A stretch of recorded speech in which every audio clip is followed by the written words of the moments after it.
So hello everyone and a warm welcome from the Global School Alliance to our May webinar. Just to say before we go any further, a huge thank you to you all. You are the most important people in the world, bringing the world into your classrooms, and a huge thank you to you and all the schools across our wonderful Global School Alliance family of schools. For our May webinar, we're looking at whole school approaches to well-being and mental health, a very important topic both across the UK and globally now. And we'll be hearing some amazing strategies for ensuring that well-being underpins all of our educational establishments and is at the very centre of our belief in the transformational power of education. Quick overview of the Global School Alliance. We'd be delighted for you to join us, for those of you who are new to us. We're now working in over 140 countries, now with over 15,000 globally minded educators, all of whom share our passion, our commitment for ensuring that young people are given access to some incredibly innovative, creative educational opportunities. And certainly at the heart of our work is our Global School Alliance platform, where you'll find lots of projects, lots of groups, lots of ways to get involved. Fantastic supportive community. So if you're not already joined, please do. The link is there, globalschoolalliance.com/join, and we'd be delighted to support your global journey. Again, a big thank you to all of our ambassadors. We'd be delighted to have Zuzu and Helen and Beauty and all our colleagues on the call join us in our wider commitment. It's very easy to become an ambassador. The application form is there, the application, ambassador application. Great way to represent not only the Global School Alliance, but the key power and value of global education in your country, in your school, with your contacts. And hello, Rob Ford. Please put in the chat where you're joining us from. Do get involved with our Global School Awards, a really supportive, intuitive way to develop that whole school approach to some fantastic and impactful global activity. Bronze offers a very easy way, entry level, and we provide an important framework around which to build and develop your commitment to global work. We'd be delighted to have a call with you about your own global activity and make sure you do receive that important recognition for your work, whether that be at bronze or silver, or for those schools that are fully committed to global work, the gold award. And it's hello, Kalyani. Hello, India. So yeah, the Global School Alliance can support every school everywhere, establishing that international partnership, ensuring that languages is a central feature of the school, embed that international approach. So again, we have lots of resources, lots of programs, lots of ways to ensure that that international ethos is writ large in every school, in every ethos. And of course, central to our mission is that face-to-face engagement. Nothing beats that face-to-face engagement when young people come together, educators come together, ignite that passion for language. And it's so important that now more than ever, the opportunity to travel, the opportunity to share and reflect and collaborate on best practice underpins all of our work. So do get involved. All our links are there. Do register for the platform, our awards. Join our Hello Global English School. Hello Mira, good to see you. And do join our student councils. Again, we're very aware the key importance of student voice. So we have student councils for primary and secondary students as well to ensure that the experience, the insights from younger people, all of our students, are writ large in all of our work. So do get involved, and as I said at the beginning, it's a privilege to work with you all. Hello, Nigeria. Okay, so without further ado, we'll be hearing hello, Rob Ford, one of our most wonderful ambassadors. Good to see you. Hello, Justine. Hello, Kalyani. Wonderful to have you all joining us today on the call. So, without further ado, we've got some amazing speakers looking at the whole key issues of well-being in our school. I'd like to introduce them. It's hello to Helen Lord. Helen is a healthy schools consultant for health and wellbeing services in Leeds, up in West Yorkshire, a consultant for 17 years and very experienced in all issues around personal, social, health, economic education. You're very welcome, Helen. We're also delighted to be joined by Olivia Ruma, the principal of Oak Tree Primary School in Dubai, in the United Arab Emirates, and she'll be joined by her colleague Beauty Mudavanhu. Beauty heads up the early years foundation stage at Oak Tree. University of Zimbabwe graduate and a keen supporter that every child has the right to global education. You're very welcome, Beauty. Good to see you. And also a warm welcome to a great supporter of our work, Zuzu Jordan. Hello, Zuzu. Zuzu has 20 years experience in primary education and a mastery in maths specialist. Always great to have maths teachers with us. Zuzu is a writer for Families magazine and a great supporter of all aspects of global education and shares our great passion about fostering inclusive experiences that empower students and educators. We also hope to be joined by our colleagues Vivian, a professor from the Sarasogan University in Philippines, where she heads up international relations. So some great speakers, all talking about a very important issue to us all involved in education. So it's hello, Helen. Across to you, Helen, in Leeds, who will tell us about the great work of the Leeds Wellbeing Service. Perfect. Thank you so much, John. I'm so excited to be here. I just think it's so exciting to see all these different countries coming up. I've never been involved in a call where there's so many countries on the call. So yeah, it's just brilliant. So thank you so much for having me. So I'm going to share my screen, hopefully. So let me just get up my screen.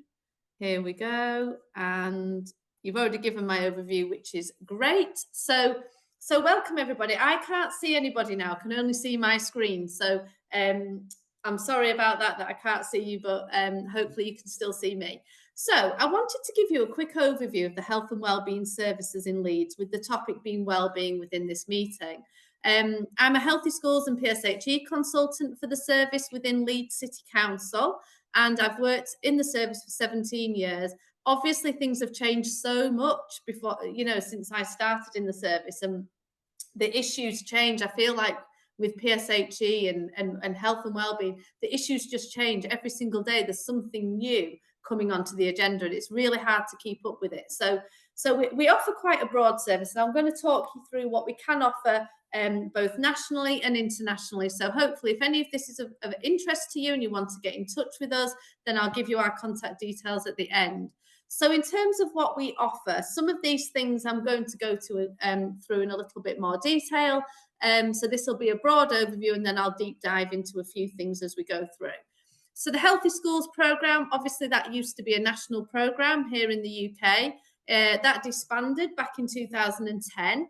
And we now have our own local programme for healthy schools, where schools can use our online audit tool to grade themselves against different criteria to become a healthy school using the online self-evaluation tool. And I'm going to show you that one a little bit further on in my slides. The My Health, My School survey, again, I'm not going to stick on that one because I'm going to come on to that on my next slide, actually. So I'll come back to the survey that we've got in my next few slides. We have an online resource hub. So we have a website, which is all the W's and then schoolwellbeing.co.uk. If you have a look on there, you'll see that we have a wealth of different resources, including tools, toolkits and resources around PSHE, healthy eating, physical activity, social, emotional, mental health, I'm just trying to think what else is on there. It's gone out of my mind. Oh, healthy schools, of course. And we have different toolkits. So we have toolkits that you can download around things such as social, emotional, mental health ambassadors, or MindMate ambassadors, as we call them in Leeds, where children can be trained up to become little MindMate ambassadors in school, supporting social, emotional, mental health amongst their peers. We have School Food Ambassador Toolkit, which is around children and young people looking at the food that's on offer in school and driving to improve change around food and the dining environment. We have policy templates. So we have one for a whole school food policy, for example, a packed lunch policy. We have one for relationships and sex education, PSHE. So yeah, lots of different resources and toolkits that are downloadable. Some of those are paid for, but we also have free resources, and there's also lots of different links from our website to other places that might be of use. So please do check out schoolwellbeing.co.uk. Disconnect to reconnect. Again, I'm going to come on to that one later on, but that one's around supporting children and young people to come off their devices and connect with people in the real world. But I'll talk about that one shortly. CPD, so we do have a lot of virtual training. We have a lot of free sessions as well, and I'll show you an example of what we've got on offer coming up later on in my slides. But we do have free bite-sized sessions that we offer, as well as some free training that some training that's paid for as well. We can offer virtual support, so we can offer support via phone, via email, and also via Teams. So we do have different packages that schools can buy into to get access support from us, whether that to be around healthy schools, or whether that be around a PSHE curriculum, or around social, emotional, mental health. We are here to help. Investors in Pupils, so again, that's an award. So you can use our online audit tool to become an Investors in Pupils school, which is support in getting pupils more involved and giving them more autonomy in the life of the school. So again, that's an online toolkit that we offer. Okay, so moving on. So I'm going to talk to you a little bit now about our My Health, My School survey, which is an online survey. It's a pupil voice health and behaviour survey. There are a lot of questions in there around different areas such as sexual health, drug education, around physical activity, around sleep, healthy eating, relationships education, kind of all the things that encompass health and well-being. We have the survey, which is open to years 3 and 4, but that's just around physical education. But then for years 5, 6, 7, 9, 11, post 16, and special educational needs and disabilities, that one, though, that survey is open with questions around all areas of health and well-being, obviously differentiated depending on the ages of the children. So they don't get access to all the same questions. They do obviously become different as the children grow older. So there's a range of themes, as I've mentioned, and there's also a teacher resource pack that goes with that. So before introducing the survey to the children, they can have a lesson delivered. So that will give them information about what's going to be in the survey, if there's anything that might be a bit triggering for those children, what kind of language might be used, the kind of topics that are going to be coming up, and also a post lesson, so one that can be delivered after they've completed the survey. Once the children and young people have completed the survey online, as a manager of the survey, you can access the results instantly. So you will get access to the results in the form of bar charts that are pre-populated, pie charts, percentages, and numbers. So you will be able to see those results as soon as the children have finished. And you can download those reports as well and get that data. You can also filter it. So there's lots of different filters you can use. So you could filter it by year group, by sex, by whether the children say they're on free school meals, by disability, by ethnicity, by I'm trying to think what else there might be on there, who they report that they're living with, all sorts of different ways of filtering it. but there does need to be more than 8 children in that group in order to be able to see that data from a confidentiality point of view. You can only see it if there's more than 8 children in that group. And it's anonymous, so we won't ever know, obviously, who's completed that survey.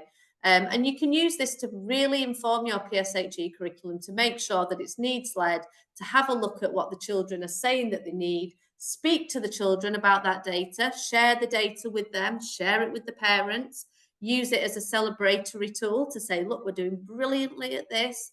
But also use it to say, well, this is why we're doing this, because the children have said we need more information about, let's say, for example, staying safe online, or more information about dental hygiene, or you know, a lot of children are reporting drinking a lot of sugary drinks or sugary foods, so we need to do a little bit more around our packed lunches, for example. So it's a great tool to use. And again, schools can buy this survey. So if you wanted this survey in your school, it is there and available to use for you. And we can give you more information about that if you're interested in it. So I thought it'd be quite useful to go through some of the questions just as a little bit of an example. And I thought we could do it a little bit like higher and lower. Now, unfortunately, I can't see you. So John, I don't know whether to put you on the spot and say, if people put things in the chat to say whether they just think it's more or less, whether they think it's going to be higher or lower, it'd be just great to sort of have a bit of interaction. So this question here, this one's for primary schools. So this is year 5 and 6. So this is the data from 23-24. So the survey runs from September 2023, in this case, to July 2024. So how many minutes a day? Sorry, Helen, I think you've got to move on the slide. Oh, I haven't started yet. It's okay. Okay. Yeah, it's fine. How many minutes a day do you usually spend sitting down watching TV or playing a computer game or using the internet or using a mobile phone? And I've just selected the answer for more than 2 hours. So there is different answers to this. It's multi-choice, going right up to more than 5 hours. So do you think it was higher than 70% of the children and young people that answered this survey, or lower? Bearing in mind, we had about 22,000 children in Leeds complete this survey across primary and secondary school. So do you think it was higher or lower? What are people saying, John? Okay, we've got higher, higher, higher. I think everyone's agreeing on higher.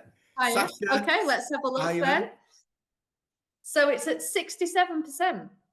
But I haven't taken into account there the more than 5 hours. I've just looked at more than 2 hours. So it could be that some children are on it for more than 5 hours. So here's the data. This one's for secondary school. So this is for years 7, 9, and 11. So do we think it's higher or lower than 50%? We can't see the question, Helen, sorry. Oh, can't you? Mm-hmm. So again, it's how many minutes a day do you usually spend sitting down watching TV, playing computer games, or using the internet or a phone? More than 2 hours. Do we think it's higher or lower than 50%? Okay, higher's coming through computer games. Ira's saying, okay. Mona Lisa's saying higher, Kate, higher, Ira's higher. Okay, let's have a look. Sarita Hasina. So you can see it's risen by 10% from the primary school. So this is probably because children are getting given mobile phones potentially when they're going up to secondary school. So they're spending a lot more time on a screen. So I thought that was a really good one to include because obviously this is probably a global issue around using screens. Mm. So my next question, can you see this question, John? No, we're still on health and well-being, slide 2. Oh, really? Oh, so you can't see any of my slides? Well, we can certainly, yeah, we can see it now. How often do you feel stressed or anxious? Yes, okay. Let me just, right, can you see that one now? 40%, can you see that? We can, yes. Yep, okay. So do you think it's higher or lower? So for this one, I've filtered it just by trans students. So children, young people that are reporting as being trans. So do we think that they feel stressed or anxious every day or most days? Do we think it was more or less than 40% of those children in secondary school? Okay, higher. We've had a higher from Zuzu. Higher from Constantine. Okay, let's Josanne, have a look higher. then. Higher. Okay, so can you see that it's come up with 54%? Can you see that? We can indeed. 54. Few. Okay, so that was the highest out of all the different groups that when we filter it, 54% was the highest. So you can see if that was the data for your school, you might want to do some focus work around that and sort of doing some work around stress and anxiety to support those students. It might be that you share this data and children, young people who want to come forward for some more support, rather than going to them, they might come to you once you've shared this data. So can you see the next question, John? Has that come up? It's still on slide 6. Oh, How often do you feel? Okay, yes, we can see it. you can see it now. Okay, so this one around vaping. So have you ever vaped or used an electronic cigarette? So I've just picked out the data for Yes, I Vape Daily. So I've got for year 5 and 6, 0.3% saying they vape daily. Do you think it would be higher or lower than that? Students are into vaping. Okay, let's have a look. So we've got 0.38. So it's still a small percentage, but it's still a worrying percentage that we've got children in year 5 and 6 reporting that they vape every day. So for secondary schools, do we think it was higher or lower than 4.47%? Okay, Hasina very much lower.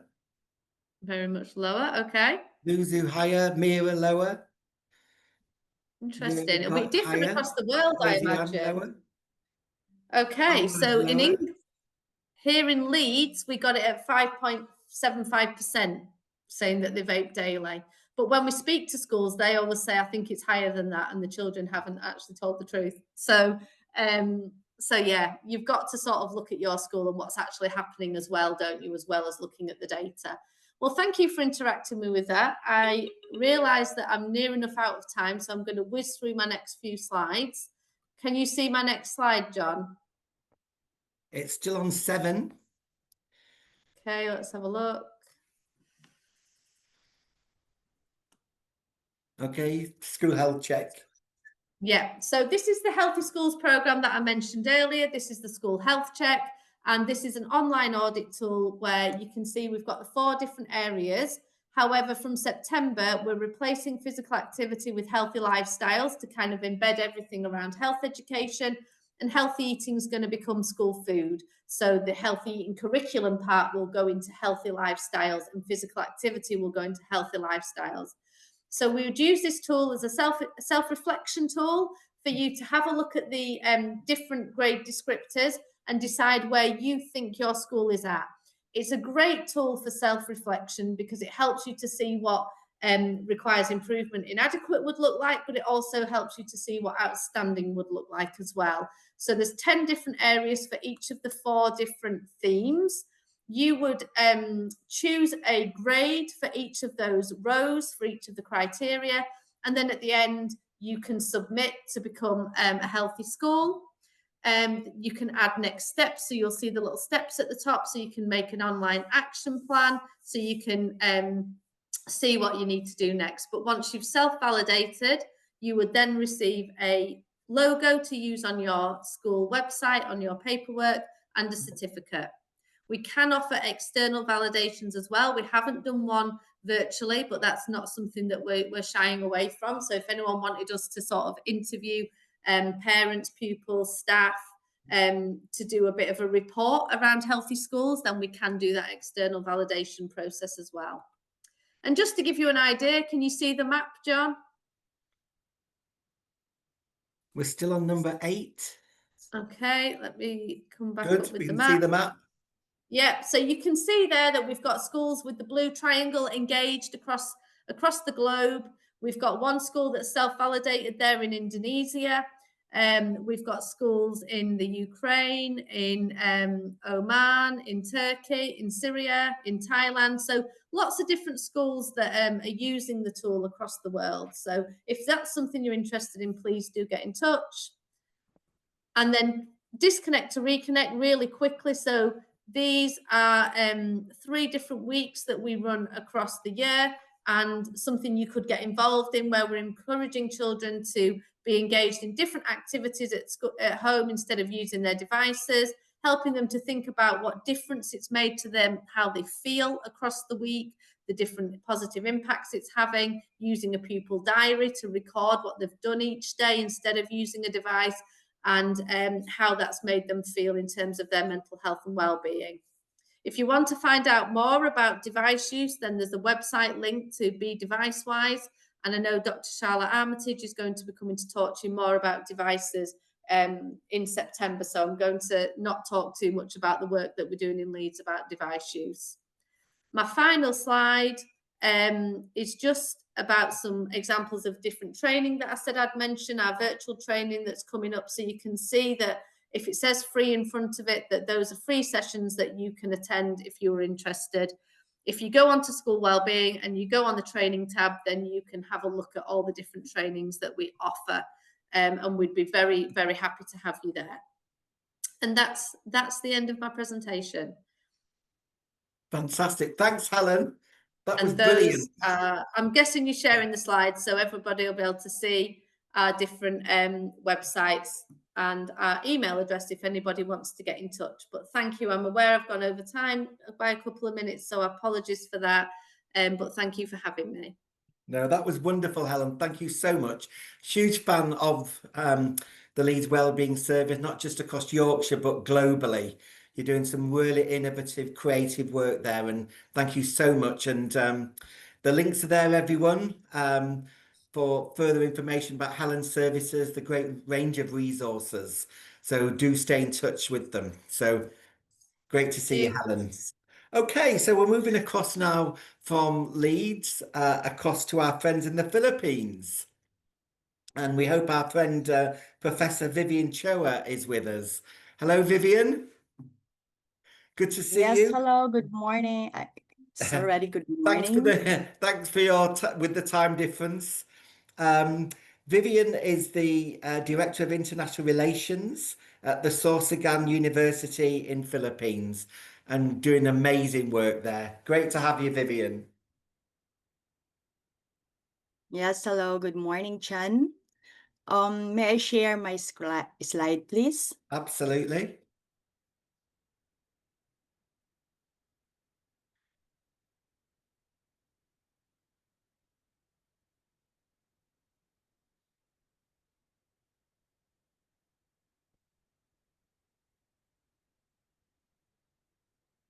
So good morning, good afternoon, and good evening, everyone. It is a pleasure to be here today.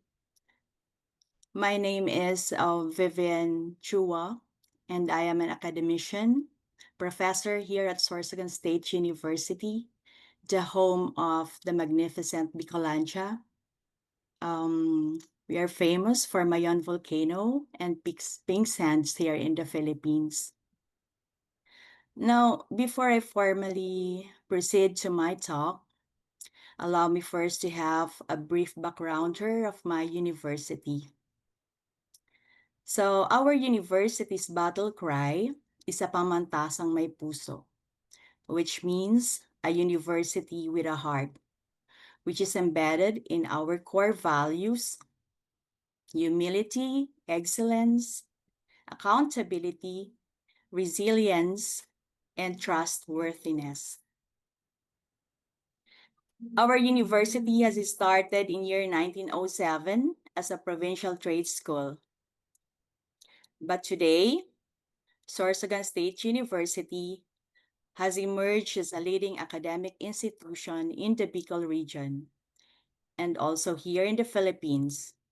And we are leveraging our institutional strategies as a leading university in Asia.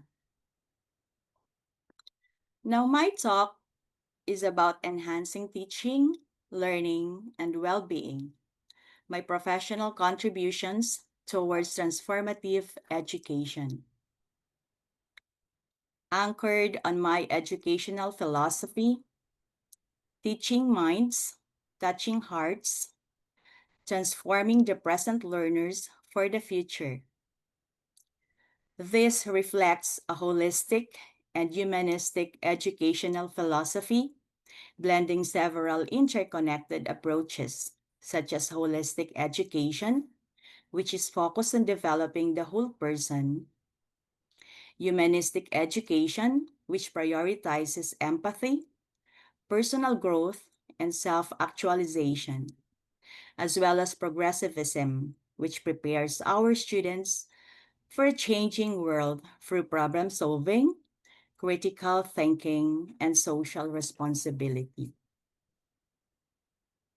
And as an educator, my niche lies in fostering inclusive, learner-centered, and psychologically informed educational environments with strong foundation in educational leadership, guidance and counseling, and inclusive pedagogy. And I am to empower both learners and educators through transformational practices rooted in educational management, policy, as well as human development.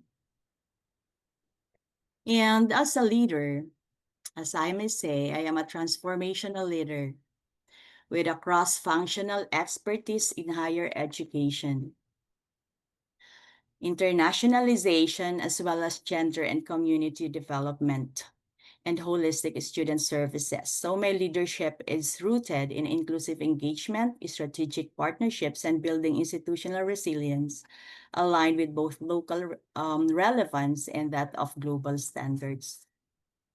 And my research centers on the intersection of educational psychology, curriculum innovation, and community-based sustainability. Now, that is grounded in mental health, ecological awareness, and inclusive governance. And I design and evaluate transformative models of school and community resilience, especially in geographically marginalized, ecologically fragile, and socio-economically challenged settings.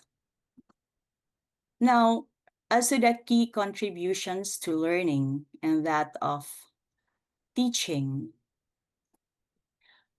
okay, I design and promote inclusive teaching strategies responsive to diverse students' needs, particularly those at risk due to socio-emotional, economic, or developmental challenges. And we used to train educators and school leaders on psychologically safe classrooms where learning and emotional growth are interconnected. And I am also an advocate and modeled for developmentally appropriate intervention in both academic and psychosocial context within this disaster-prone and marginalized areas.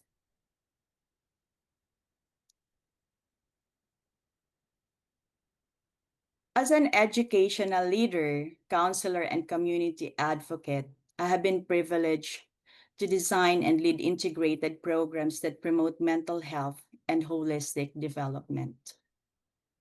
Here, as we could see, we empower educators through various training workshops. And we spearhead staff development. These are initiatives that are focused on burnout prevention, stress management, and emotional intelligence. And also, we develop policies in our university that is focused on leadership mentoring and counseling-based approaches. And we also an advocate of shared leadership models in which we empower teachers as co-creators of a mentally healthy school climate.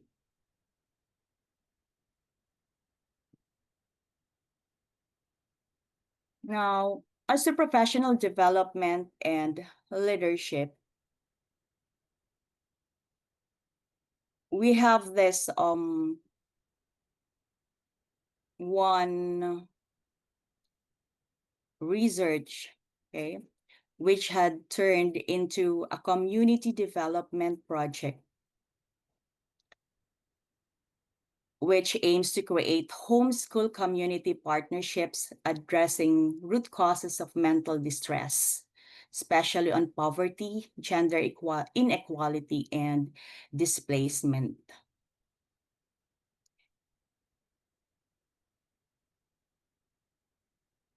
And I used to participate in professional learning communities or leadership teams, especially in various conferences abroad where I present researches aligned with wellness and well-being and wellness programs. And I also make sure that I equip myself professionally through attendance to trainings such as the ones being provided by the Times Higher Education, which is focused on students' well-being.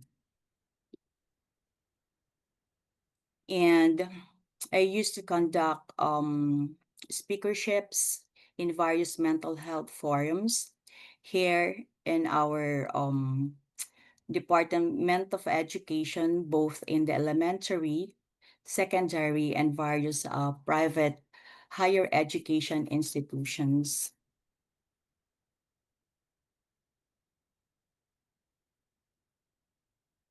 Now, we help also mentor teachers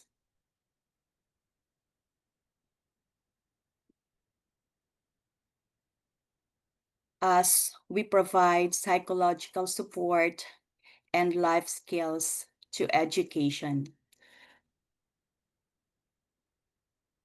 Now, as we could see here,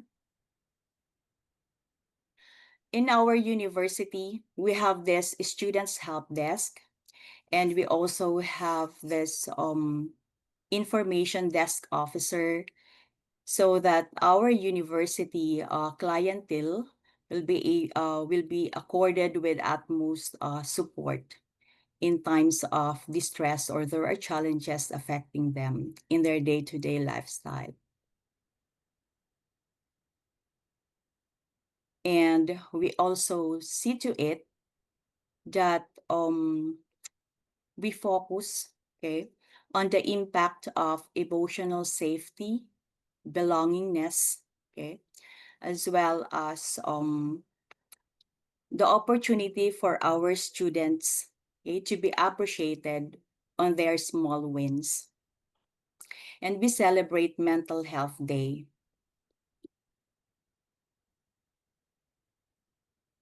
Also, we also make sure that we integrate well-being into our daily teaching. So we use inclusive language and growth mindset praise. We embed collaborative learning to promote social bonding. So as you could see here in my class, and we see to it that we foster a safe space where all students can speak without fear of judgment. And we also co-create classroom norms around respect, empathy, and self-care as reflected in most of our health and wellness activities conducted monthly.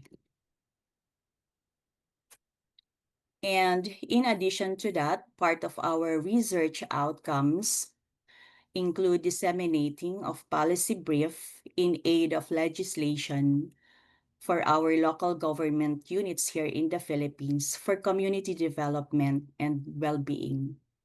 And we usually do various community advocacy supporting the 17 Sustainable Development Goals. Now, just to give you one case study, which provides a story of impact in one of our projects, is this project in the coastal barangay of Biga in Magallanes, Sorsogon. Our project is titled Science and Technology Community-Based Project for Inclusive Development, which has transformed a traditional school-centered initiative into a holistic community empowerment model. And anchored in the whole school approach to mental health and well-being, the program extended beyond classroom walls by integrating environmental stewardship, livelihood support, and psychosocial resilience building into the lives of learners, the families, and our local community stakeholders. So here, our family members are not only trained as educators, but as eco-mentors and mental health advocates, okay? While students became community ambassadors of well-being. So through this collaborative workshop, green livelihood training, and family-based psychoeducation, the project nurtured a culture of inclusion, emotional safety, and shared responsibility. So this convergence of education, psychology, and sustainability demonstrated how schools can be catalyst for healing and growth, creating mentally healthy, environmentally conscious, and socially resilient communities. So, as part of my reflection and insights, one of the lessons that I have learned is that for us as educators, we need to be role models, leading with empathy and presence. So, as we move forward from our individual good practice, okay, so it has to radiate to the total whole institutional strategy. So as part of my future vision, so I envision for a holistic and transformative education that is through the integration of psychology and sociology into my educational practice. So I have contributed to a whole school approach that not only addresses the emotional and mental health needs of our learners here, but empowers communities and educators to co-create inclusive, resilient, and sustainable learning environment. So as we could see here, all the ones checked are the ones that we usually do in our university.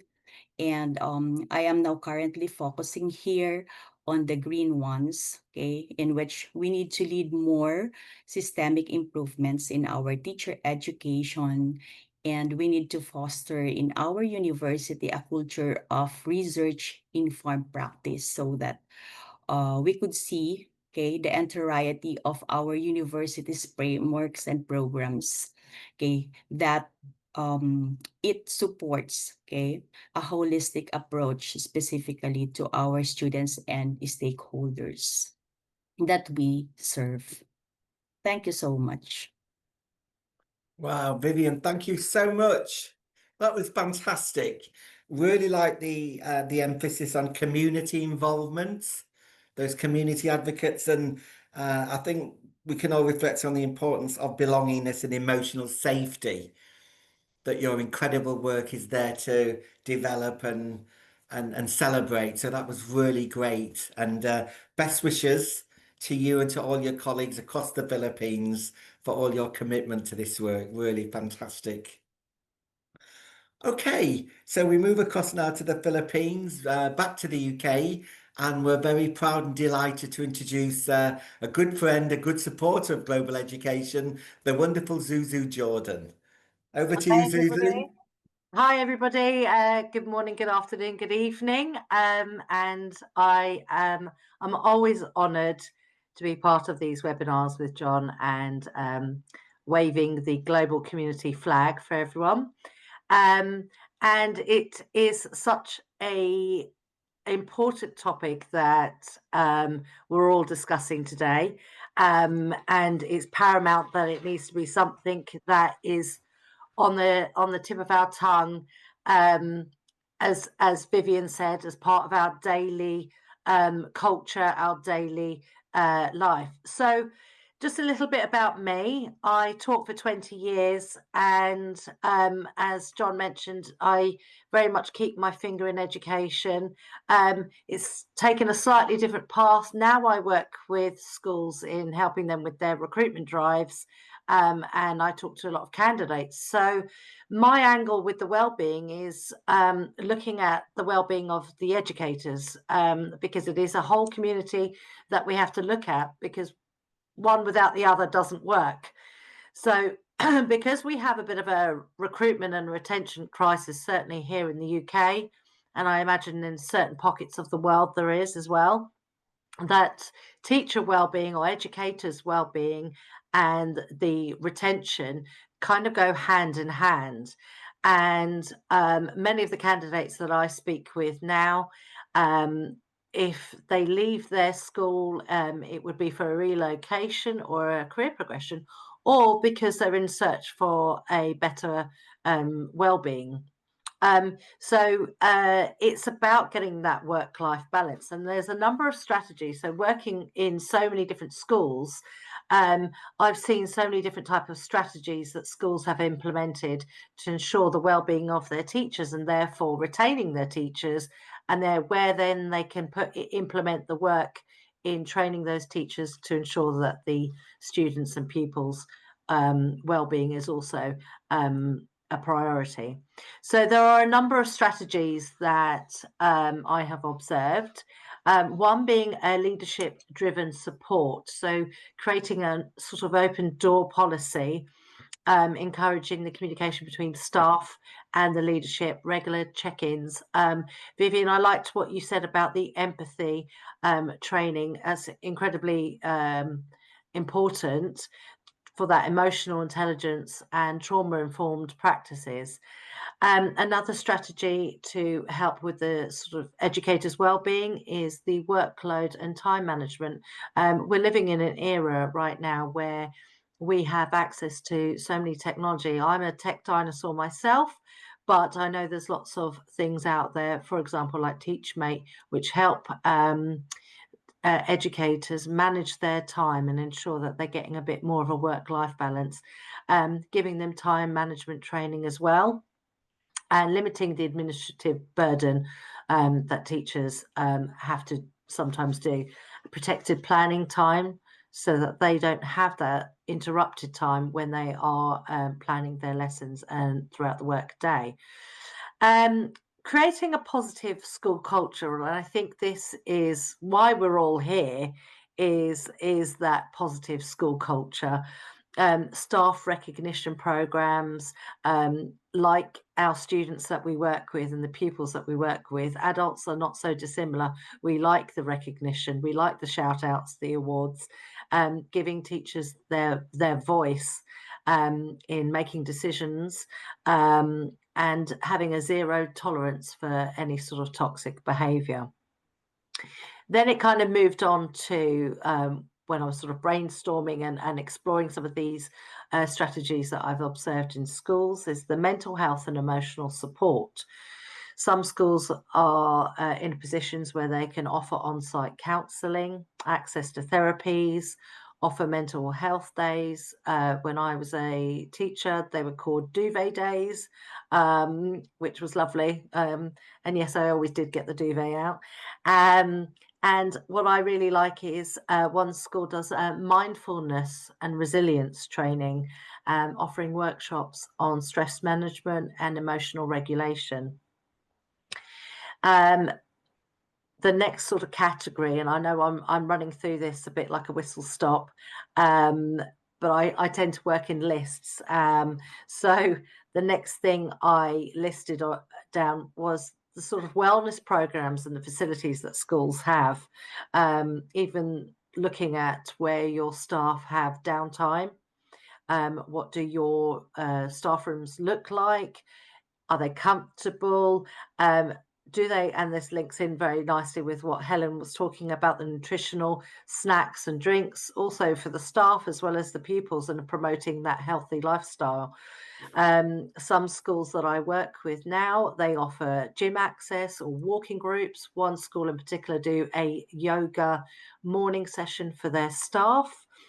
what's quite nice is it creates a sort of buzz amongst the staff, and that just naturally filters down to the pupils that they're working with, because they're at the helm of education, and if they are looked after, you're naturally going to create this culture of well-being.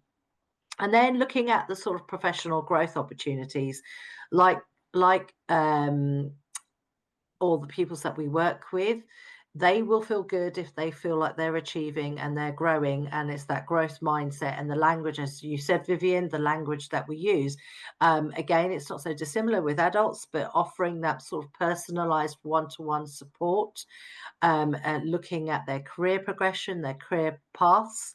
Some schools offer things like coaching partnerships, peer collaboration, fostering mentoring relationships, and co-planning time.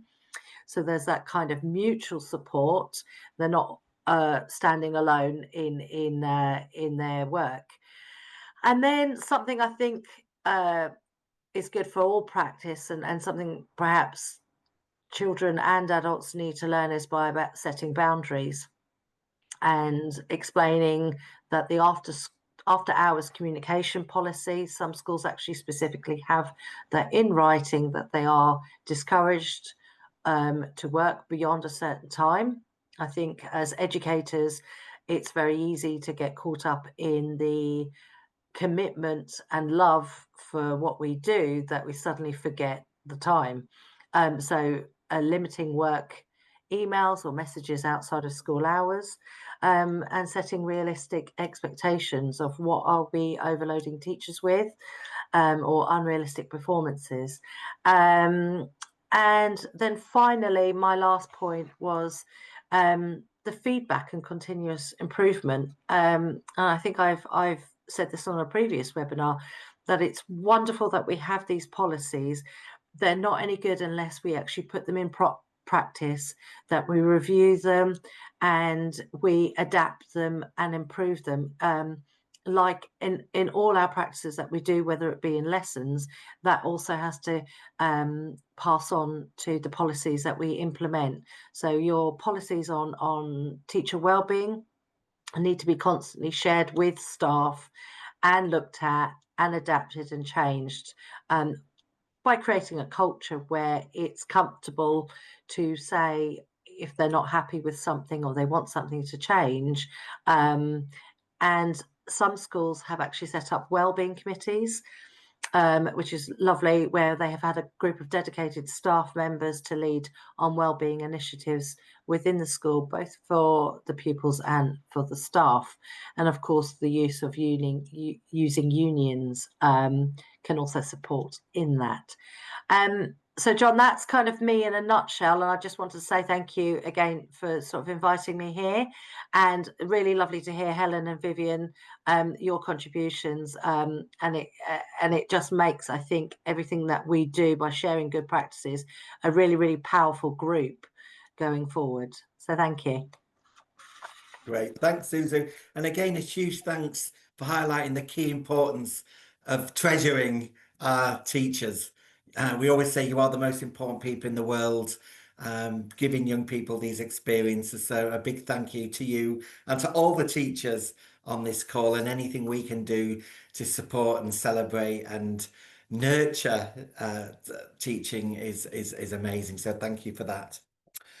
Okay, so we move across now from the UK to our friends at Oak Tree Primary School in Dubai.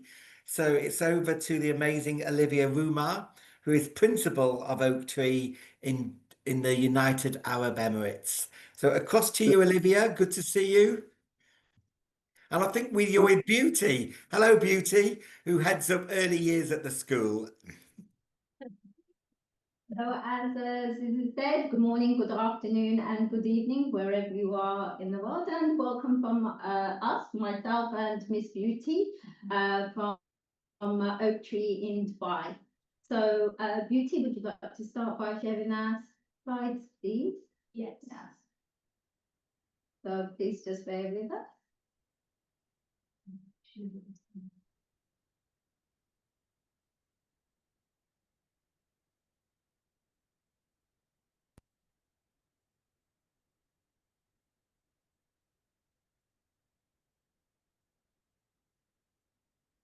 Okay, so this is Beauty who is joining me today. So she's my head of EYFS. Sorry, we're on a new webcam today, so we're having to look down and look up, trying to get used to it. And then myself, the principal at the school. I started in August of this academic year, last year, basically. And unfortunately, our Governor Jeff Gies will not be able to join us today. And he is a key instrumental person in delivering the wellbeing initiatives at Oak Tree. So I will leave Beauty now to start out off with our first slide. Please enjoy and do ask any questions as we go along. You can write them down also. Hi everyone, this is Beauty here. So taking you through our journey so far at Oak Tree Primary School, we started actually this initiative from August when we had a new principal, that is Miss Olivia. So when she walked in, just like, as usual, she started evaluating the current status that was at the school. So during that time, the SLTs also started to look at the areas of improvement that we actually had. And we actually trying our best to find solutions to address each and every area that we actually found out as an area of improvement. So some of these areas actually include all those that are mentioned on the screen. We had staff absences that was actually really affecting. We had relationship issues, turnover of staff. We had some personal health challenges, performance stress, and just to mention a few. And because of all this, as leaders in the school, we sat down and then we decided we really need to do something about all these concerns that we're having in hand. At this time, the principal, she was new, so definitely she was actually meeting around with different parents to get to know more about the school. So while she was actually trying to put everything together, she then met one parent, that is Mr. Jeff Gaze, who actually is a healthy coach and a sports physiotherapist. So he's actually expert on this, focusing more on stress and fatigue.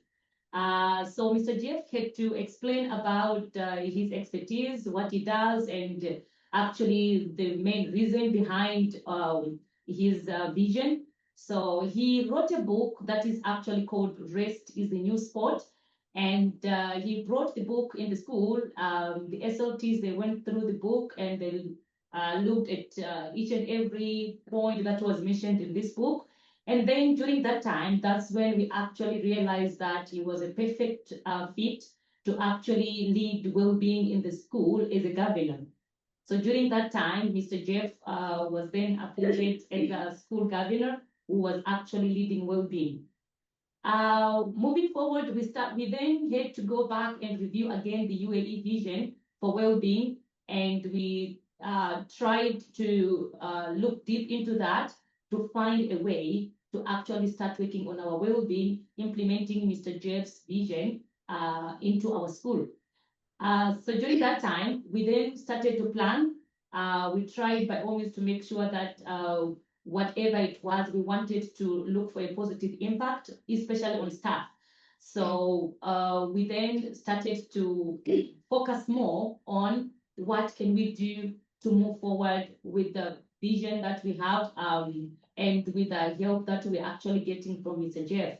So at Oak Tree, all SLTs, we really do believe that rest is actually a leadership strategy. And due to that, our project is actually named Rest to Rise, because we really feel that it actually goes hand in hand with our vision that is actually nurturing the readiness and resilience by embedding well-being into our school's culture.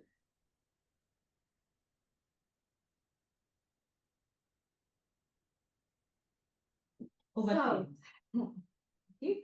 So Our vision, of course, is guided by the UAE National Wellbeing Strategy 2031. That's where the leaders of the country envisages the country to become a global leader in the quality of life, followed by the PERMA model being one of the foundations. So that was the key aspects where we broke it down, shared with staff, what does it look like, what does positive emotion look like, engagement look like, healthy relationships look like, the meaning, accomplishment, health, and so forth. So the goal became we wanted something innovative and unique. So we wanted something evidence-based, personalized, based on health analysis and really targeting well-being coaching. So that was the general foundation. So our vision basically for our well-being initiatives in the school policy is holistic. And that's what we want to continue. And as Beauty mentioned, really embed that into our school culture.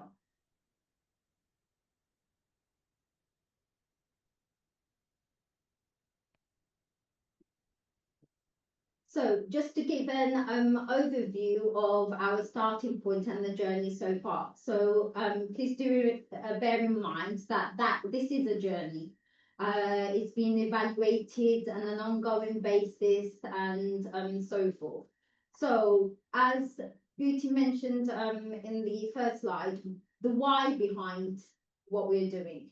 So it's the evaluation of data, looking at absence rates, looking at the staff surveys, the dynamics of living in Dubai, a very busy cosmopolitan emirate, looking at the right person or people to fill in different appointments in the school, trialing the health analysis report trial.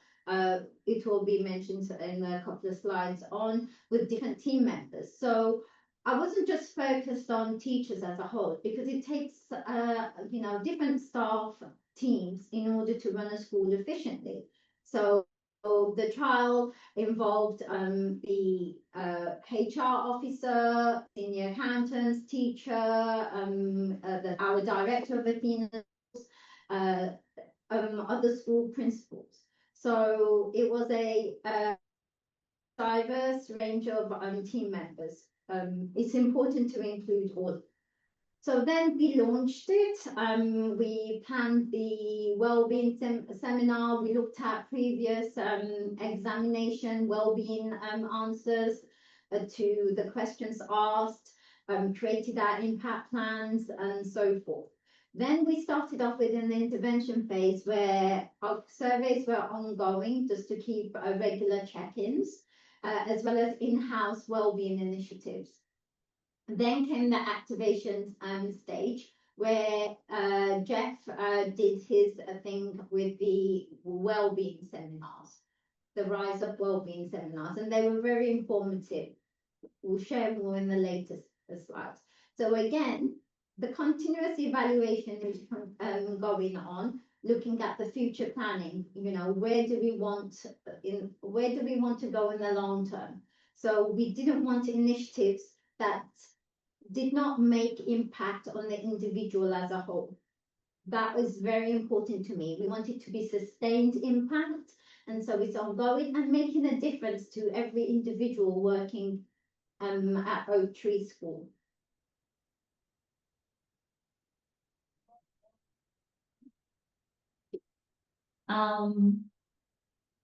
After all this and looking at what we really wanted to do, looking at our vision, we started to have some initiatives with the members of staff. So of course we had to talk to them and find out exactly what they're interested in, what they would really like, and we had to collect all that information from them. And then we started to have some activities in the school that actually involves, we had some laughing yoga, we had some dancing competitions, and at the same time, we had a well-being majlis, like a well-being launch, where we are actually having to create a room for teachers that they can actually go there and rest for some time, and then of course later on they can actually rise and then go back to their duties. So just to show you just a glimpse of what has been happening in the school, we have such kind of videos.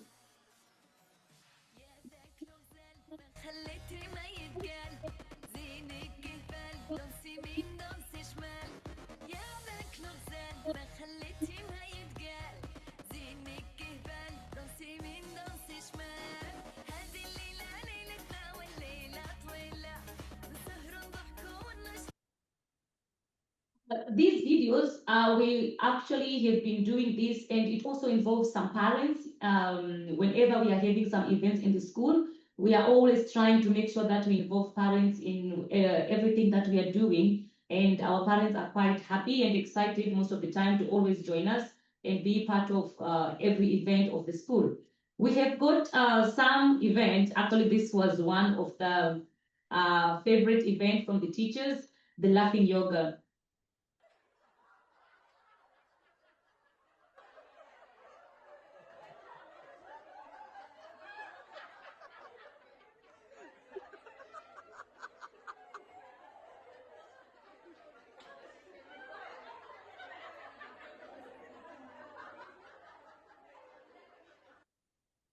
So all these activities, they're just a few that we decided to put on this presentation. These have been happening in the school, and we have been actually seeing quite positive feedback from the members of staff about the activities that we started actually to have in the school. So one of our, I would say, effective and impactful innovations has been the Rise Up seminars by Jeff, our governor. It's those sessions really focused on fatigue science, biohacking, and basically focusing on rest is a new sport philosophy, as his book is entitled. So it tracks the physical and mental metabolic recovery methods for each individual. And it was, it enabled the teachers to really understand their body's user manual, getting them to become more self-reflective, looking at, what stress is the difference between good stress and bad stress. So all these type of dialogue and their thought processes was interesting for me as a leader, which then I can implement and tackle as the school leader at Oak Tree. Again, on the second seminar that he did, he looked at, he talked about the identification of stress and fatigue, how to improve the recovering capacity, and how to decrease the biological cost of teaching as a whole. So he talked about the 4-leaf clover advice. So as you can see on the screen, physical training, sleep and recovery, food and hydration, mental health. So each area was covered in depth and discussed by team members. I then looked at the pastoral team. So trying the health analysis report. So the pastoral team went to the health kiosks and created their own health analysis reports. The wellness scores was identified, the areas for development and so forth, be it health, be it physical health, mental health, all of that is evaluated. And he also has started one-to-one coaching with the staff. And it has made such a difference with feedback that I'm now disseminating it across the entire school.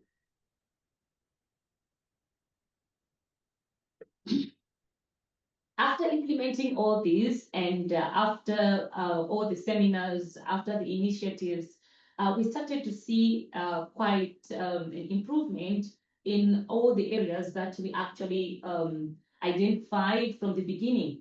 So the staff absence, we could see that it decreased by 33%, and that was quite a good improvement.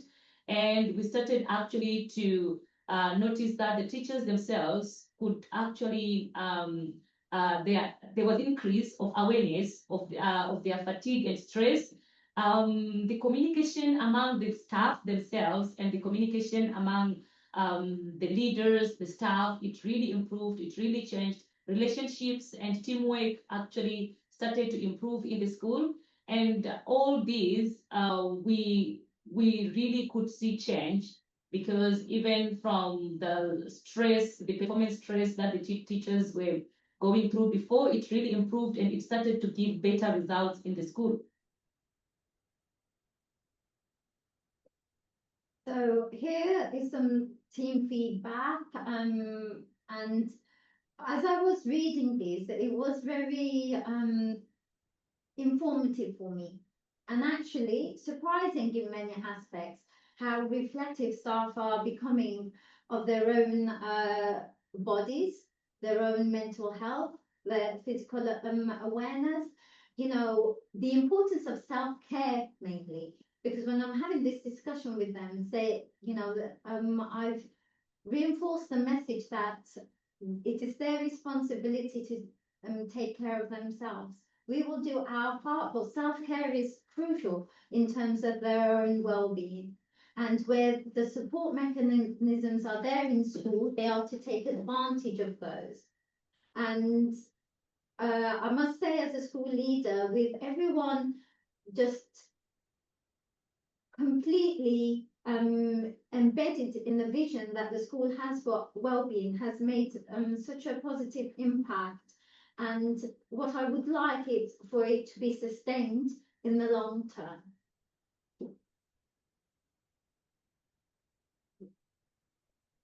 Actually, to conclude our presentation, wherever you are in the world, whatever your school, your context, or your pressures, just remember, rest is essential, not a luxury. Taking time to recharge is a vital part of looking after your well-being. Your energy fuels transformation. Let's raise to rise and shine. And from me as a school leader to other school leaders, if they're on this platform, a well-rested team is equaling a motivated and productive team. And that is from us at Oak Tree. Very much. Brilliant. That was fantastic. Thanks, Olivia. Thanks, Beauty. Really, really reflective, important advice there. And certainly rest is the new sport. All of us have a responsibility to ourselves, our families, our communities, our schools, for that self-care. That was really fantastic. Thank you so much. Look forward to visiting the school as well. Looks amazing. You are very welcome. So to all of our wonderful speakers, to Olivia, to Beauty, to Helen, to Zuzu, to Vivian, I will say it again, you are the most important people in the world. Sharing, celebrating that best practice is so amazing. And to everyone on the call, it's great to have old friends and you, to Rob, to Kalyani, to Mira, to Sergio, to Saritha, a big, big thank you. Now more than ever, we need to share, to celebrate, to embed best practice in all of our schools. So we will see you at the next webinar. If you want to get involved, do send an email and we'd be delighted to have your best practice celebrated there. So without further ado, have a wonderful evening, wonderful morning, wherever you're on the time zones. Really good to catch up with so many amazing people. I'm looking at you, Rob, look you at Kalyani. And to everyone, we will see you again shortly. Stay in touch. Thank you for everything. You are the most important people in the world. See you again. Take care. Thanks, Suzu. Thanks, Beauty. Thanks, Olivia. Thanks, Vivian. See you again.